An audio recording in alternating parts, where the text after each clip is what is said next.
प्यारे विद्यार्थियों, अज असी पंजाबी भाषा ਨੂੰ शुरू ਕਰਨ जा रहे हैं।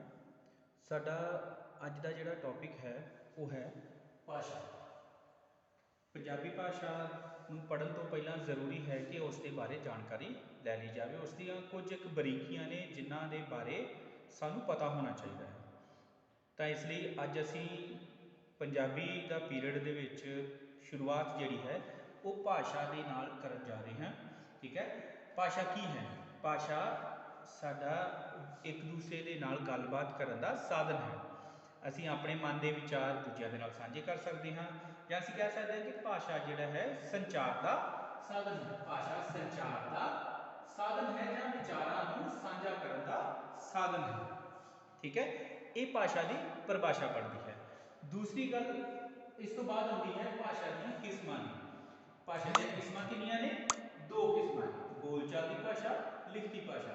बोलचाल की भाषा जिहड़ी है वो सिर्फ बोलण दे विच आउंदी है, ते लिखती भाषा दे विच साडे कोल हर एक प्रकार का जिहड़ा लिखती मटीरियल है वो आ जाता है।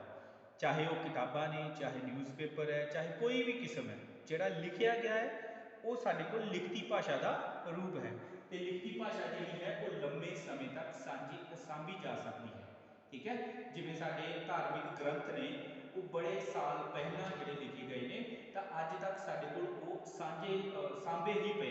ठीक है, उस तो बाद होंगे भाषा के रूप। ये साडे कोल ने 6 किस्म के। मां बोली, फर्स्ट रूप है मां बोली। ठीक है, मां बोली मतलब जिसनूं असीं अपने माता पिता तो सीखते हैं। जिहड़ी भाषा सानूं साडे माता पिता सिखाउंदे ने वो साडी मां बोली बन जाती है। दूसरी है राजभाषा।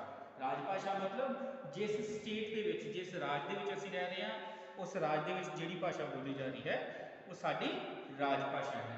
तीसरा है राष्ट्रीय भाषा, मतलब जिस देश दे विच असीं रह रहे हैं उस देश की एक सांझी भाषा होती है जिहड़ी हर एक स्टेट के लोग जिहड़े ने वो बोलते ते समझते हैं। तो भारत दे विच साडे कोल हिंदी जिहड़ी साडी राष्ट्रीय भाषा है। उस तो बाद होता है अंतरराष्ट्रीय भाषा। अंतरराष्ट्रीय भाषा दे विच किहड़ी भाषा होती है?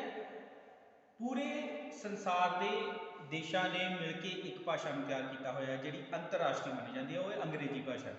जिहदे नाल असीं किते भी चले जाइए, किसी भी देश के चले जाइए, असीं अपने मन की गल जिहड़ी है दूसरे लोगों के नाल साझा कर सकते हैं। मतलब साडा दूसरे देशों के विच रहना जिहड़ा है वो आसान हो जाता है जेकर सानूं अंतरराष्ट्रीय भाषा आउंदी है।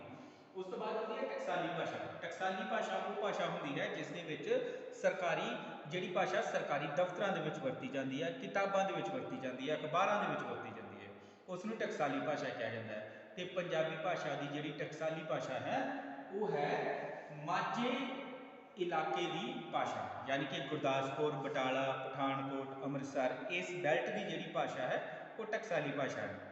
चाहे तुसीं मालवे इलाके दे रहिंदे होवो, चाहे साडा जिहड़ा दुआबा इलाका है, इस इलाके की भाषा को असीं टकसाली भाषा नहीं कहते। ये सिर्फ बोलचाल दे विच अलग है, पर जब असीं पढ़ते हाँ, जो लिखते हाँ, वो असीं टकसाली भाषा ही लिखते तो पढ़ते हैं जो किताबां दे विच लिखिया है। ठीक है, उस तो बाद आती है साहित्यिक भाषा। साहित्यिक भाषा वो भाषा है जिहड़ी किताबां नूं साहित्यिक रचनावां लिखण वेले वरती जाती है। ये टकसाली भाषा तो थोड़ी जी भिन्न हुंदी है, अलग हुंदी है।